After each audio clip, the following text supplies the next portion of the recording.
If you live in the United States of America and you do not know even just a little bit of Spanish, you are doing yourself a big disservice. The United States has the second largest Spanish-speaking population in the world after Mexico, with more than 60 million Spanish speakers. Now is the time to learn Spanish. But how do you learn Spanish inside of the United States without having to move to a Spanish-speaking country?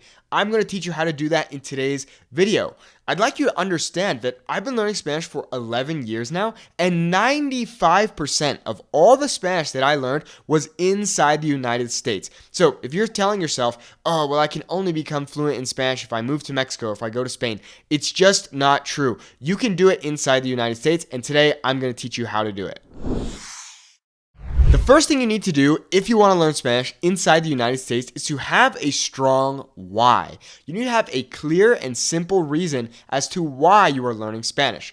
Here's the thing, if you're living in Mexico or Spain, then your why is very obvious. You want to be able to walk outside and connect with the locals. But in the United States, that might not necessarily be the case for you in your community. Now, here's what I'll say.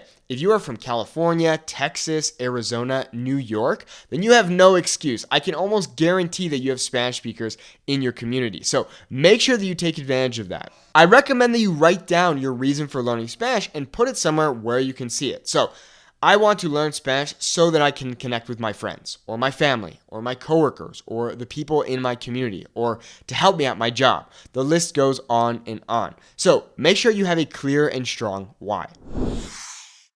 The next thing you need to do is to get a quick win.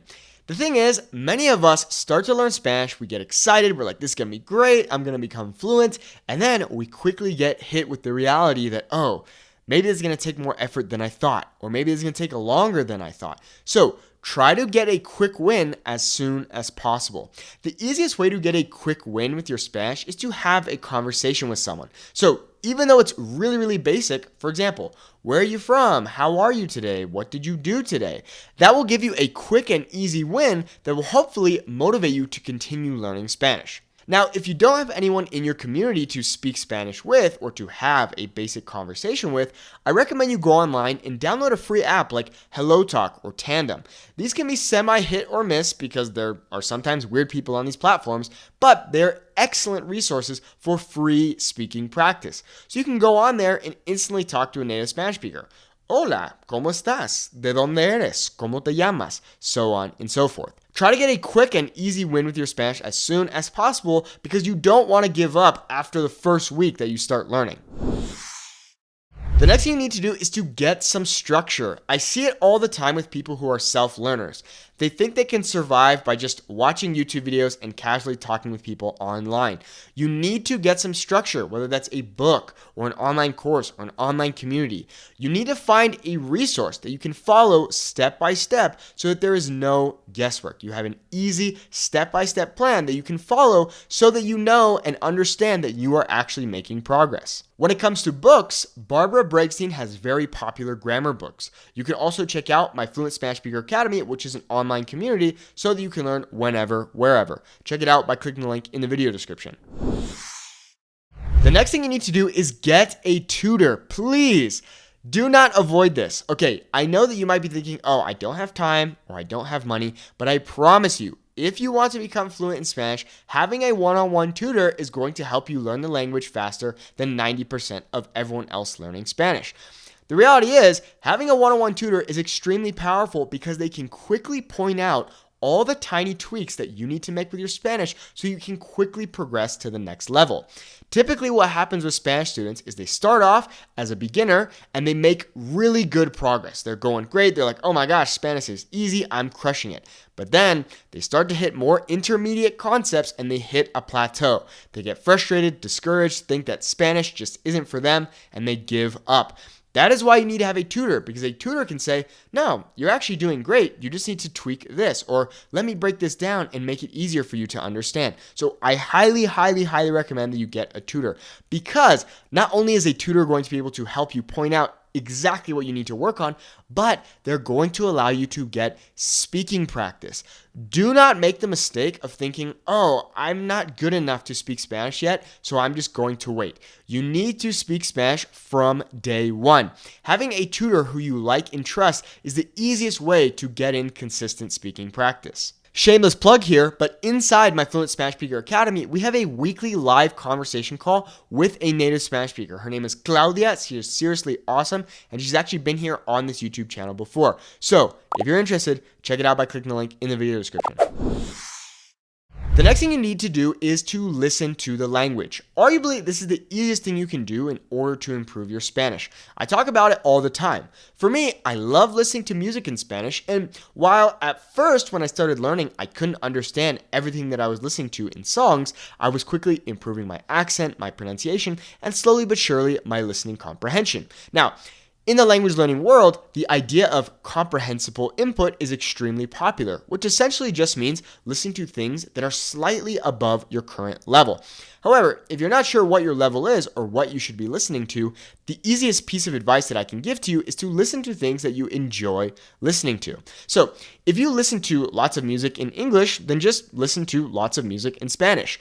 If you do not like podcasts, then there's no reason for you to be listening to podcasts in Spanish.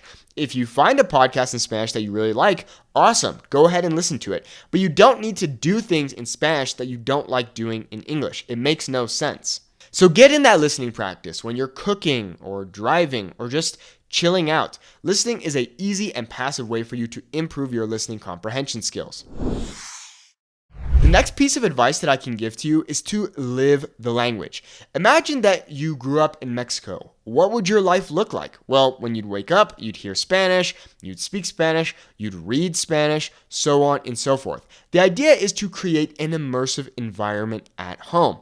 I was very lucky because I'm from Southern California and we have lots of Spanish speakers where I'm from. But if you don't have that, you can create that immersive environment at home. So when you wake up, turn on the radio in Spanish or listen to the news in Spanish. Speak to yourself in Spanish. I used to do that all the time because I didn't really have many people to practice with. Next, if you are fortunate enough to have Spanish speakers in your community, then please, please, please go out into the real world and start speaking with those people. Like I said, if you're from California, Texas, Arizona, Nevada, New York, please go out into the world and find Spanish speakers because I guarantee they're there. Go out into your community, go to your favorite Mexican restaurant or Colombian restaurant or whatever, and go out and speak with people. You need to be having interactions with native Spanish speakers because I promise you, these are going to be the experiences that are going to motivate you to continue learning Spanish. If you are never having conversations with people, I can almost guarantee that there's going to come a point when you're going to get tired, burnt out, confused, overwhelmed, and you're going to give up. However, if you are having real interactions with real people in the real world, you are going to be much more likely to succeed because those experiences are going to motivate and inspire you to continue learning Spanish. The next thing you need to do if you want to become fluent in Spanish within the United States is you need to create good habits. I'm not saying you need to learn Spanish for an hour a day. If 5 minutes is the best you can do, fantastic. Look, I would much rather you do Spanish Duolingo for the rest of your life than do a bunch of crazy resources and all these different apps for 2 weeks, for 5 hours a day, and then give up because you get burnt out and confused.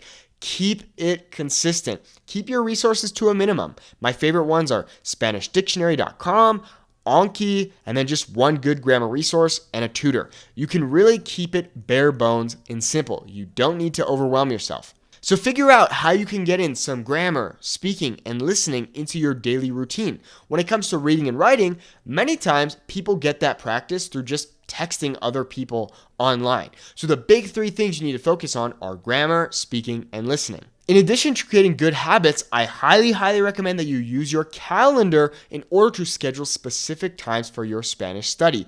It is much more likely that you're going to get in your daily studying routine if you put it on your calendar. That's a quick pro tip that will really help you. And the final piece of advice is to just have fun. There is no reason to overwhelm yourself or feel like you need to learn Spanish in 2 weeks. Slow down, enjoy the process, and remember that this is a lifelong journey. I have been learning Spanish for 11 years now, but I still consider myself to be a student of the language. There is always something new you can learn. There's never going to be a day when you say, I have perfect Spanish. I've made it. I never have to study or practice again. You're always going to be learning something new. You need to have that growth mindset instead of the fixed mindset. So make it simple, have fun, stay consistent, and just relax. Take a deep breath, and I promise you, the only reason that you will not become fluent in Spanish is if you give up. You just need to show up every day and enjoy yourself along the journey. If you'd like to learn fluent Spanish from me, click the link in the video description to check out our Fluent Spanish Speaker Academy.